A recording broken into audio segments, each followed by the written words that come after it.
અને આપણા ઋષિવરો ગુરુજનો એમ કે મરણ સારામાં સારું કયું ખબર છે? કાશીનું મરણ છે ને એ સર્વશ્રેષ્ઠ છે. ઋષિવરો અંત સમયે કાશીમાં વયા જાય. કાશીમાં આમાં કોઈ ગયું છે? કાશી વિશ્વનાથના દર્શન કરવા ગયા છો ને? ત્યાં મણિકર્ણિકા ઘાટ જોયો છે? તો કે જોયો હશે. આમાં જેટલા બેઠા છે, હું કોઈને નથી કહેતો, આપણા બધાનું કહું છું, એમાં હું આવી ગયો. કોઈ માથે નહીં ઓઢવાનું. જે મારું મારું મારું મારું કરે છે ને, કે આ મારું, પેલું મારું, પેલું મારું, એ એક વખત પ્રોપર્ટી મારીને, ગાડી મારીને, પૈસો મારો ને બધું મારું, આવા લોકો એક વખત કાશીમાં જાજો, કાશી વિશ્વનાથના દર્શન કરજો અને ત્યાંથી પગથિયા નીચે ઉતરજો. ત્યાં મણિકર્ણિકા ઘાટ છે અને ત્યાં સ્મશાન રહેલું છે. એ સ્મશાનના એક વખત તમે દર્શન કરી આવજો, એટલે તમને ખબર પડી જશે કે જીવનમાં મારું મારું મારું કાંઈ નથી, પ્રભુ બધું તારું તારું તારું જ છે. આ તમને ખબર પડી જશે. આ જે મોહ માયા બધું છે ને, એ બધી નીકળી જશે.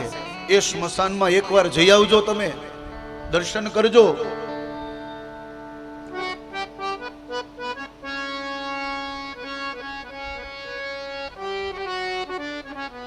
અમારી કાશીમાં કથા હતી, એની કથા પૂર્ણ કરીને પછી અમે એમાં બોટિંગ કર્યું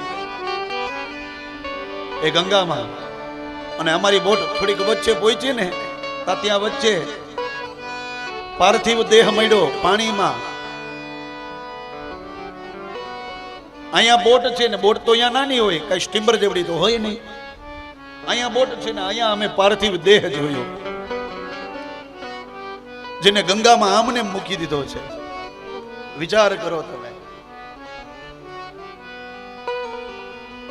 યાનું સ્મશાન જોશો, એક સાથે 5 5 7 7 10 10 દેહ બળતા હોય છે સાહેબ. અને આ દ્રશ્ય તમને જોશો ને, એટલે તમને થશે કે આ સંસારમાં વારાવાલા કાંઈ છે જ નહીં. નથી રૂપ, નથી રસ, નથી ગંધ, નથી સ્પર્શ, કાંઈ નથી. અને ત્યારે એમ થશે કે આની કરતા ભજન છે ને એ સર્વશ્રેષ્ઠ છે. મારા વાલા, જે છે એ સર્વશ્રેષ્ઠ છે. આ નારાયણનું નામ જે છે ને, એ નારાયણનું નામ છે ને એ સર્વશ્રેષ્ઠ છે.